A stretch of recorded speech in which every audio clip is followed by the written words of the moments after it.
स्वागत है स्मार्ट परवरिश टिप्स में। आपको पता है ये चैनल किसके लिए है? उन माताओं बहनों के लिए है, उन भाइयों के लिए है जो दाम्पत्य जीवन जी रहे हैं और जिनको लगता है कि अरे हो गया, बच्चे तो ऐसे ही बढ़ जाएंगे, आगे बढ़ जाएंगे। हमने जन्म दे दिया, हम पैसा दे रहे हैं, पढ़ा रहे हैं, बच्चे आगे बढ़ जाएंगे। बिल्कुल नहीं। क्योंकि गीता तो मैंने कई बार पढ़ी है, लेकिन इस बार मैं थोड़ा सा विस्तार से पढ़ रही थी। तो भगवान श्री कृष्ण खुद कह रहे हैं, तृतीय अध्याय में कहते हैं कि अर्जुन, तू निर्धारित निर्धारित किए हुए कर्म को कर। यानी कहते हैं कि अर्थात कर्म तो बहुत से हैं, उनमें से कोई एक चुना हुआ है, उसी नियत कर्म को कर। जैसे आपके जीवन में होता है ना, आपको लगता है यार कौन सा काम करूं, कभी आपने ये किया, कभी वो किया, कभी वो छोड़ा, फिर आप कहते हो सफलता नहीं मिलती। भगवान कृष्ण स्वयं, ये आपको पता है, ये जो गीता है ये किसी की लिखी हुई गीता नहीं है, बल्कि भगवान श्री कृष्ण के वचन है। और इसके 18 अध्याय को आप सुनते हैं तो आप अपने जीवन में कभी नहीं हार सकते। और मेरी जो जीत का सबसे बड़ा एक सूत्र रहा है वो यही है। गीता में खुद वो कहते हैं कि कर्म न करने की अपेक्षा कर्म करना ही श्रेष्ठ है। जो आप बैठे रहते हो ना, उस आप बैठ कर जीवन, आप अपनी जीवन यात्रा को पूरा नहीं कर सकते। फिर कह रहे हैं कि इस शरीर का निर्वाह ऐसे नहीं हो पाएगा। यानी जो शरीर है, जो आप सोचते हो कि ऐसे चलो हो गया, आज तो ऐसे ही निकल गया, कल भी ऐसे निकल जाएगा। बोलते हैं कि क्योंकि मनुष्य को 84 लाख योनि बार जन्म लेना पड़ता है। इस बार एक मनुष्य का तन मिल गया तो अगली ये यात्रा पूरी नहीं होगी। कहते हैं कि ये यात्रा पूरी तब तक नहीं होगी जब तक तुम्हारा कर्म पूर्ण नहीं हो जाएगा। कहते हैं कि जैसे वस्त्र जीर्ण हुआ तो आपने दूसरा वस्त्र धारण किया, तीसरा धारण कर लिया, फिर ऐसे ही शरीर है, कभी आप कीट पतंग बने, कभी कुछ भी बने। यानी कि ये जो आपका जीव है ना, ये परिवर्तनशील है, बदलता जाएगा, चलता जाएगा। लेकिन कहते हैं ये शरीर की यात्रा तभी पूर्ण होगी जब आप ऐसा कोई कर्म, यानी कहते हैं कर्म कोई एक ऐसी वस्तु है जो इस यात्रा को सिद्ध कर देती है। तो जैसे जो काम मैं कर रही हूँ ना, जितने भी चैनल पे करती हूँ, वो एक बहुत बड़ी यात्रा है। वो मेरे जीवन को सिद्ध करेगी। वो ऐसी कोई यात्रा नहीं है, क्योंकि मेरे कर्म में मेरा स्वार्थ सिद्ध नहीं है। वो सर्वजन हिताय सर्वजन सुखाय है। तो इसलिए कहते हैं कि ये अभी तो आपका पथिक जीवन है, चल ही रहा है, चलता ही जाएगा। और मनुष्य को लगता है अरे मैं तो सफल ही नहीं होता, कोई काम करता हूँ सफल ही नहीं होता। लेकिन भगवान श्री कृष्ण खुद कहते हैं कि तेरे लिए कोई कार्य बना तो है, ऐसा नहीं कि तू सफल नहीं होगा। कार्य तेरे लिए भी बना है। हर व्यक्ति के लिए भगवान ने एक कार्य भेजा है, क्योंकि भगवान खुद कह रहे हैं इसमें कि बिना कर्म किए तो तू सफल हो ही नहीं सकता जीवन की यात्रा में। तो फिर जब तक आप पकड़ोगे नहीं एक कर्म को और निरंतर उसको करोगे नहीं, आप जीत हासिल करोगे नहीं, आपके जो शरीर की यात्रा है वो सफल नहीं हो सकती। वो भटकती रहेगी और फिर एक नया वस्त्र धारण करेगी। जैसे शरीर, जैसे वस्त्र धारण करते हो ना, ये फट गया तो दूसरा, फिर दूसरा, वैसे शरीर है। बट ये जो यात्रा आपको मिला है ना, मनुष्य रूपी, इसी में सारे कार्य सिद्ध होंगे। इसलिए कहती हूँ कि आप थोड़ा सा ये चीज़ें, आप ये थोड़ा सा इस बंधन से ज़्यादा मत रहा करो कि क्या शुभ है क्या अशुभ है, ये तंत्र विद्या, वो मंत्र विद्या, ये त्रांतिक, ये अंगूठी, वो सभी ये चीज़ें में, वो ज्योतिषी, ये ज्योतिषी। आप ईश्वर पे विश्वास करो और अपने कर्म पे ध्यान दो। ठीक है। मेरे लिए इस बार गीता का अध्ययन बहुत ज़रूरी था। मतलब कि मैंने तो एक बार पूरा सुन लिया है, बट इसको मैं कर रही हूँ। और मैं जानती हूँ कि हमारा जो जीवन है, हमारी यात्रा में, क्योंकि पेरेंट्स बनना कोई आम बात नहीं है।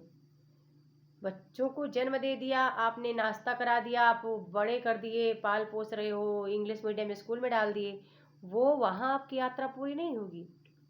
आपकी यात्रा तब पूरी होगी जब आप ये प्रूफ कर दोगे कि हाँ, आज आपने बच्चे को इस काबिल बनाया है कि वो भी अब किसी को काबिल बनाने के लायक हो जाए, उसको समझ में आए, अब उसको जीवन का रहस्य समझ में आ जाए।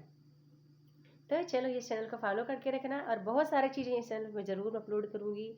और जैसा कि नाम ही चैनल का है, स्मार्ट परवरिश टिप्स, क्योंकि परवरिश का बहुत महत्व है।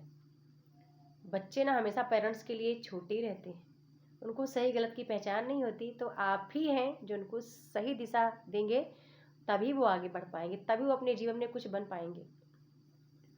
अन्यथा आप सब कुछ उनको दे दो और सही समय पर सही आपने उनको गाइड नहीं किया, तो अब तब गाइड करोगे जब आपके बराबर हो जाएंगे, तब मुझे नहीं लगता कुछ होने वाला है।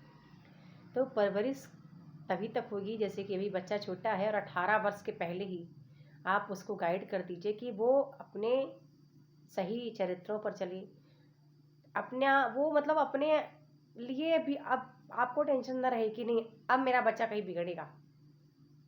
तो बहुत सारी वीडियो इस पर आएंगी, जैसे जैसे इसका मैं अध्ययन करती जाऊंगी, वैसे वैसे मैं आपको इससे बहुत सारी छोटी छोटी चीज़ें निकाल के बताऊंगी, मेरे जीवन के बहुत सारे अनुभव साझा करूंगी, जिससे आपको बहुत कुछ सीखने को मिलेगा और उसको अपने जीवन में आपको उतारना है। मेरे दर्शक अधिकतर पेरेंट्स हैं, तो मुझे लगता है कि इस चैनल को मुझे यूं ही छोड़ देना सही नहीं रहेगा, बल्कि इस चैनल को मुझे आगे लेके जाना है। और जितने मेरे दर्शक हैं वो अब इसको फॉलो करें, मतलब ऐसा नहीं कि वो यूं ही। अभी तक तो आपने मेरी संघर्ष यात्रा में पढ़ने पढ़ाने का देखा, आपने मेरा गायन शैली देखा, आपने मेरी संघर्ष की यात्रा को देखा, बट आप मेरे एक आध्यात्मिक यात्रा को भी देखेंगे कि मेरे जीवन में ईश्वर का कितना बड़ा योगदान है। और सच है कि उनका ही सारा योगदान है। यदि आज उनकी कृपा न होती तो मैं एक छोटे से गांव से सपोर्ट नाम मात्र का भी, मतलब कि सिर्फ ऑडियंस का सपोर्ट रहता है, घर से बाकी डिमोटिवेशन ही मिलता है। वो सपोर्ट आपके प्यार सहयोग से बना रहता है, तो मैं उसको बरकरार रखना चाहती हूँ। और मैं चाहती हूँ कि ये जो मेरी ज़िंदगी की महाभारत है, इसमें मुझे ना भगवान का इतना सानिध्य मिल जाए अब, क्योंकि 1 जनवरी से मैंने अपने जीवन की वो यात्रा शुरू की है जो मैंने कभी सोची नहीं थी, कि मतलब कि भगवान तो सब कुछ देखते हैं, और वो ना वो आपको वही आपसे करवाएंगे जो जिस काबिल आप हो। बस आप अपने आप को एक बार समझ लो, वो आपसे वही कार्य करवाएंगे। अब ये कार्य भी, ये तो मेरे बहुत साल से गीता रामायण ये सब चीज़ें बहुत साल से मेरे जीवन में हैं, और कहीं ना कहीं बच्चों में भी मेरे मतलब मेरी पढ़ाई का उनमें तो है, उन प्रभाव है, मैं देखती हूँ कि प्रभाव है। बस मुझे उनको गाइड करने की आवश्यकता है, उनको एक्टिव रखने की आवश्यकता है। तो आपके घर में भी जिस तरह मैं आपको डेली हर चीज़ बताती रहती हूँ, वैसे मैं यहाँ पे आपको अच्छी अच्छी चीज़ें गाइड करूँगी, वो आपको अपने घर पे फॉलो करना है।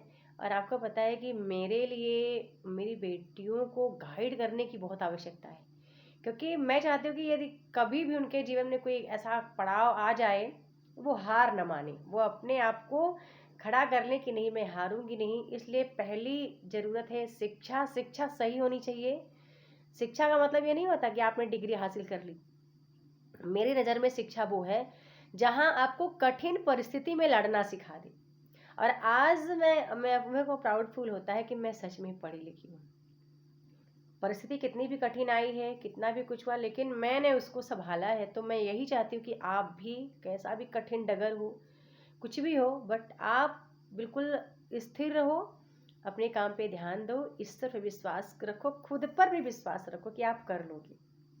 चलो इसी बात है, वीडियो को लाइक कर लो और सब्सक्राइब करके जरूर रखो, यदि आप भी पेरेंट्स हैं, या पेरेंट्स तो बनेंगे तो है ना एक दिन। ठीक है, आपकी जीवन यात्रा जो हमारी है उससे गुजरेगी, और बहुत से लोगों की यात्रा मेरी तरह है। तो इसलिए मुझे लगता है कि ये चैनल मुझे आगे लेके जाना चाहिए, और मेरी बहुत सी जो मेरे अनुभव हैं जीवन के, उससे मुझे अब साझा करना है आपके साथ। और वही अनुभव आपके भी हैं, सेम अनुभव आपके हैं, सेम परिस्थिति आपकी है, बस आप बता नहीं पा रहे हो, मैंने उनको शब्दों में पिरोया है। तो अच्छा, इस चैनल पे बहुत लोगों को मैं लूँगी भी, मतलब कि आप कैसे परवरिश करते हैं, बच्चे छोटे हैं तो उनके लिए कितना टाइम निकालते हो। तो एकदम पॉडकास्ट जैसा इस चैनल पे मैं करूँगी भी, बहुत से अच्छे अच्छे पेरेंट्स मेरे साथ हैं तो सबको लूँगी मैं, और अपनी बातों को बताएंगे, हम सब एक दूसरे से सीखेंगे, अपनी जीवन शैली को आगे बढ़ाएंगे। ठीक है, धन्यवाद।